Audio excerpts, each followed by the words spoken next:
rosé de Bordeaux, le Bordeaux rosé, est une appellation qui représente un peu plus de 200 000 hectolitres aujourd'hui à Bordeaux. C'est une appellation qui a doublé depuis 5-6 ans. Voilà, donc aujourd'hui, évidemment, on n'est pas les leaders dans les rosés en France, bien sûr. La Provence est largement devant en termes de volume et de notoriété. Par contre, nous avons profité et nous profitons de l'engouement sur ce type de produit en termes de consommation en France. Donc nous progressons autant que la Provence, autant que la Loire et autant que le Rhône notamment.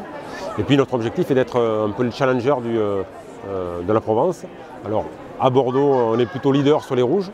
On n'est pas leader sur le rosé, on ne peut pas revendiquer d'être leader sur le rosé. Par contre, on estime que l'on peut intéresser beaucoup de public, beaucoup de consommateurs, avec des rosés un peu différents de ceux de Provence, notamment par la teinte.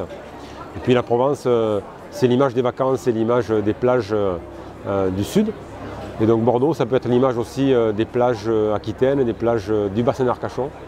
Donc voilà, on veut travailler là-dessus aussi. Il y a beaucoup de touristes à Bordeaux, en Aquitaine, sur le bassin d'Arcachon, sur nos plages girondines. Donc il n'y a pas de raison que nous ne soyons pas forts sur ce créneau-là. Et puis que le Bordeaux rosé ne devienne pas, dans la tête des vacanciers girondins, une source de mémoire, de bons moments passés en Gironde.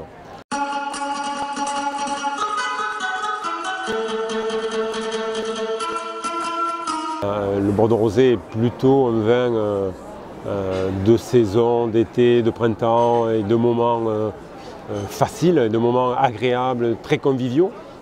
Mais on se rend compte que lorsque la consommation du rosé progresse, elle progresse aussi à l'automne et à l'hiver.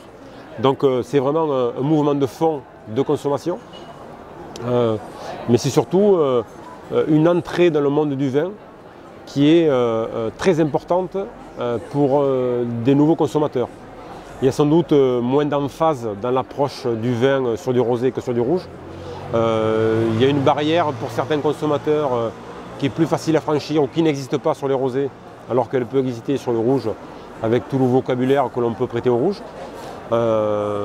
Et puis rentrer dans le monde du vin par le rosé, mais pour les producteurs viticulteurs que nous sommes, qui produisent du rosé et du rouge, c'est aussi un bel élément de discussion avec de nouveaux consommateurs, consommatrices éventuellement, un public jeune souvent.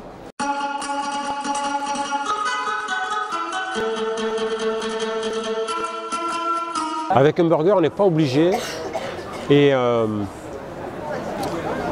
on n'est pas condamné à boire un Coca-Cola ou un Pepsi éventuellement. On peut aussi boire un rosé et pourquoi pas un rouge. Ce soir, voilà, dans un lieu très sympathique, dans un quartier qui grouille, qui vit beaucoup à Paris, associer du rosé et un burger, mais un burger très qualitatif, c'était intéressant avec des blogueurs ou des blogueuses qui sont très attachés au vin et à la culture du vin et aux produits. Donc voilà, le rosé est un beau produit, le burger peut être un beau produit aussi, et puis le moment de dégustation de ces deux produits peut être un moment intéressant, et puis on a passé un moment très sympa ce soir.